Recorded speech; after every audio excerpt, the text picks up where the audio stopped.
many religions, there is a concept, something that, thankfully is not as common today, but many religions have had over the years a concept of forced conversion, a concept where they would force people to join their religion, to join their way of life, their way of thinking, to become part of what they are.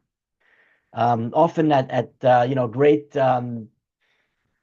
great suffering to the people that they were trying to spread the word to, which was usually the Jews, and created a lot of suffering over the years in that way.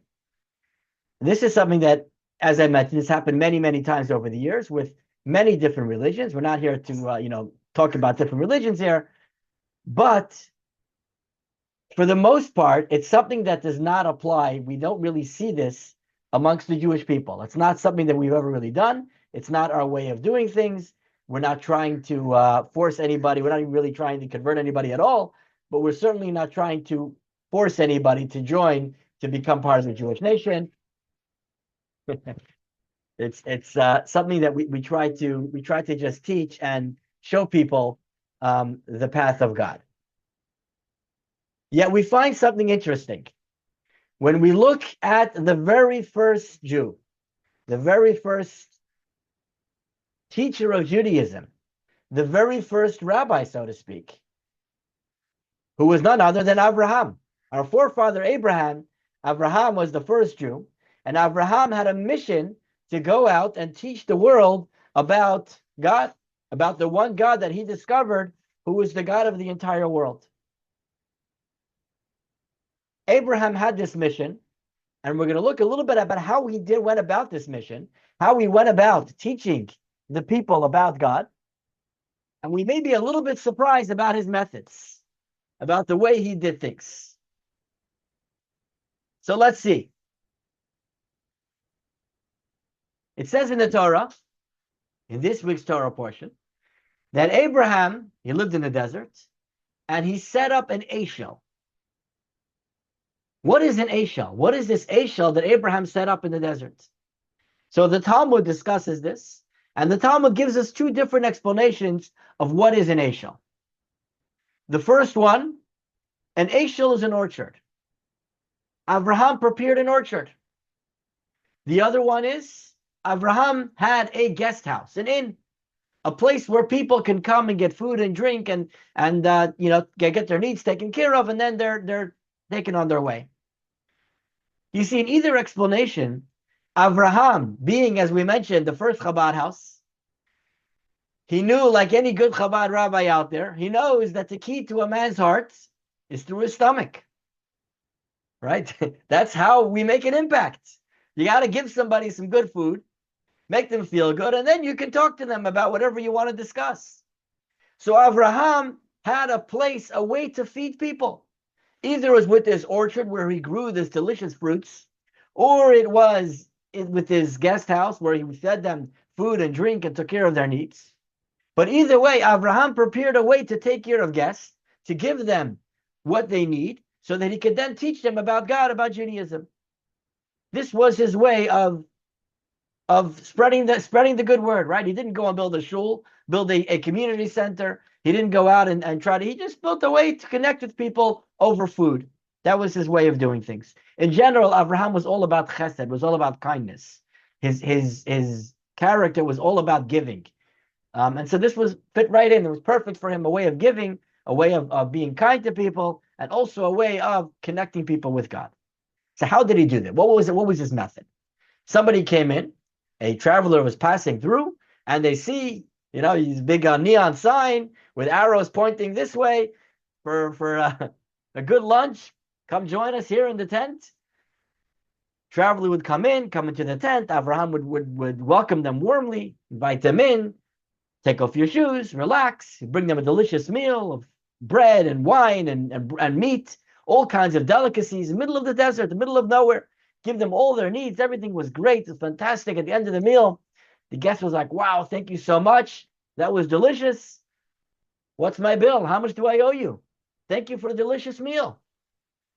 And Abraham would say, thank me? Why are you thanking me? It wasn't my food that you ate. Why are you saying thank you to me? Thank God who created everything. God created the entire world. God created all this food. The food all belongs to the one God who created the entire world. That's the one who you should thank. And he would teach them to thank God in this way, to thank God for all the delicious food that they had and for all the other goodness in their life. Now, this worked for many people. Many people appreciated the message, they appreciated the lesson, and they would thank God wholeheartedly for the delicious food, and they would hear all about God, and Abraham would talk to them and teach them about God, and then they would go on their way, and it was a beautiful transaction. Everything went well. But then you had those stubborn guys. You had those people that Abraham would say, it's all God's food, thank God. They would say, I'm not into that stuff. I don't believe in God. Why should I thank God? I don't want to thank God. I don't believe in him. I'm an atheist. It's not for me. Go talk to somebody else about this stuff. So how would Abraham respond? Abraham would say, okay, no problem. You wanted your bill? Let me get you your bill. And he would bring out an itemized bill. And the bill was, oh boy. You had meat in the middle of the desert. You know what the value of meat is in the middle of a desert? You had wine. Where are you going to get wine around there? There's no wine around there. Wine here in the middle of the desert. It's very expensive. The bread, you know what bread costs? There's no bakeries here. He would go through an itemized receipt, and it was a huge number. They'd have a heart attack. What do you mean? You want me to pay so much money for a meal? Middle of the desert. That's the price out here. It's the price, middle of nowhere. That's what things cost. Very quickly, the person would realize that it's not worth it putting up a fight, and they're better off thanking God and saying whatever mumbo jumbo you want me to say, and I'm out of here, right? I don't want to pay this bill. If all I have to do is say thank you to God, I'm ready to say it, and I'm out of here. And so the people would thank God, and they would go on their way. So this was Abraham's way. This is his way, how he would teach people about God. And he would get them invested and get them ready to thank God for everything they had. But the Rebbe asked the question. He says, what's going on over here? This doesn't seem right. This doesn't seem like where Judaism began. This doesn't seem like the Jewish way. It doesn't seem like Abraham's way. And it doesn't seem to have any value to it. What's the value in getting somebody to say thank you to God when they don't mean it, they don't care, they just want to get out of a bill? It's just about not paying the money. So I'll say whatever you want me to say, but it doesn't change anything. It doesn't affect who I am. It doesn't affect my beliefs. What's the purpose of it all? It seems completely irrelevant. Why would Abraham go through all the trouble of spreading awareness of God in such a way there's no meaning behind it, and it doesn't actually affect the person in any way? Seems to be valueless. And so the Rebbe, as is very common in the Rebbe's teachings, instead of answering the question, the Rebbe says, let's talk about something else completely irrelevant to this story. Let's bring up another story in the Torah. Let's discuss a different story, analyze that story, and through understanding that story, we'll come back and we'll understand what's going on over here as well. And so we're going to go completely off topic and talk about a completely different topic in a completely different part of the Torah. And this is the story about the spies. As the Jewish people were traveling through the desert, they left Egypt, they went to Mount Sinai, they received the Torah, and they were traveling to go enter into the land of Israel. Moshe is leading the people. They're finally coming to the border, at the borders of Israel. They're about to enter the land of Israel. This is the moment they've been waiting for. And the people come to Moshe and they say, Moshe, we're not sure about this. We want to know, before we go into the land, before we go start conquering the land, maybe we should first send some spies. There's a way to do this. You go, you send somebody in, you see what's going on inside, you see how strong the people are, you see what kind of land it is, you see if it's a good land that we really want to conquer, and if we could conquer, how we should conquer. You gotta do this properly. You gotta send spies ahead. You don't just make an attack without knowing where you're going. We've never been there. We don't know where we're going. Now Moshe was in a bit of a dilemma. He asked God, what should I do? God said, do whatever you want. What does Moshe do now? God's not giving him an answer. So Moshe says, you know what? Maybe if I say yes, they'll think, you know what? Okay, maybe they're testing me. Because if I'm going to say no, they're going to say, what are you hiding? If you don't want to send spies, you must be hiding something. So let me say yes. And hopefully they'll give up the whole plan and they'll just, say, all right, we don't need it. If you're willing to send spies, it means you're not hiding anything and you're ready to go. But it didn't work that way. Moshe said yes, and they said, okay, let's do it. And so they prepared 12 spies, one spy from every tribe, and they went into the land of Israel. 12 tribes went in. They spent 40 days inspecting the land. They came out, and as we know, 2 spies came out talking about how great the land of Israel was, but the other 10 came out and said, this is not going to work. They said, yeah, the land is beautiful. It's fantastic. It's great. The fruits are humongous. It's such a beautiful land. But you know what? It's never going to work. Never going to work. It is a land of strong giants. We are nothing. We're not going to be able to conquer this land. Not only we can't conquer it, this land is so strong, the people are so mighty in this land, God can't even conquer it. This land is stronger than God. It is impossible. We're never going to be able to conquer this land. Waste of time. Don't even bother.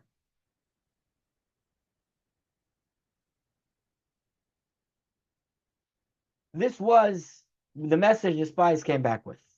When the people heard this message, they broke into total chaos. Imagine the scene. Millions of people, they're all screaming and crying, and they're saying, why did you take us out of Egypt?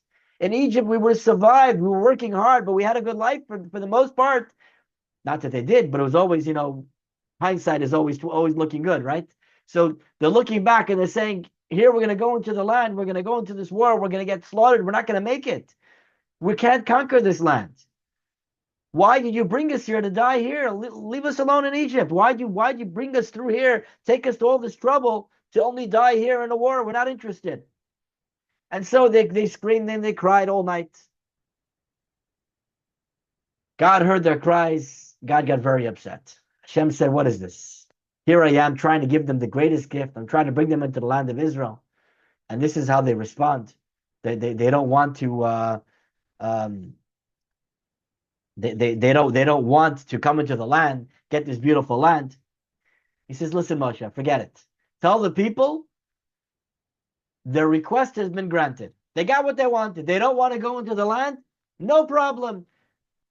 Be careful what you ask for. You're not going into the land. You don't want the land, you're not getting it. You're worried that you're going to get killed when you try to conquer the land? Don't conquer. You're not getting it. Rather, you're going to spend the next 40 years wandering the desert. Over these 40 years, this generation, they're all going to get old and die. Not going to die tomorrow. You'll die over 40 years. Over 40 years, you'll live a good life, and then you'll die in old age. And you'll die here in this desert. Once you're all dead, your children, the next generation who are not part of this whole story here, they are going to be the ones to conquer the land. They're going to go in, and they're going to get the land of Israel. So God got very upset at the people and said, you're not going in, no problem. You're not going into the land of Israel. How did the people react to this news? You think maybe they would be happy? They got what they wanted, got what they asked for. But we know that's not the story. Rather, what happened the next morning, the people got up and they said, oops, we made a mistake. We're sorry. You're right. We do want to go into the land. We feel bad. Let's go into the land. Let's go right now. Let's go right now and go into the land. And Moshe says, oh, hold up. Don't go. God said, it's too late. You had your opportunity. You missed it. If you go now, you're going to get killed. Do not go. And they said, no, we're going to the land. We're going to go. We're going to conquer. And they went up, and sure enough, there was a war, and many people were killed. They did not conquer the land that day. But the question is, the Rebbe says, I don't understand. Last night, you said that we cannot conquer the land. We're not strong enough. God's not strong enough. You didn't believe that God had the ability to bring you into the land. You felt that there was no chance, no way that you were going to conquer the land, and you were screaming and crying because you felt you were not going to make it. Then what happened? God got upset at you, and suddenly, oh, we believe, we're going to go, we're going to conquer, we're going to do it. What happened? What changed? You did some workouts overnight, you did some training, now you're ready to go? Now you feel like you're strong enough to do it? Did God show you some great miracles last night? Then now you feel that, wow, God is greater than we imagined, and God could do greater things than we ever thought possible? None of that happened. They didn't become any stronger.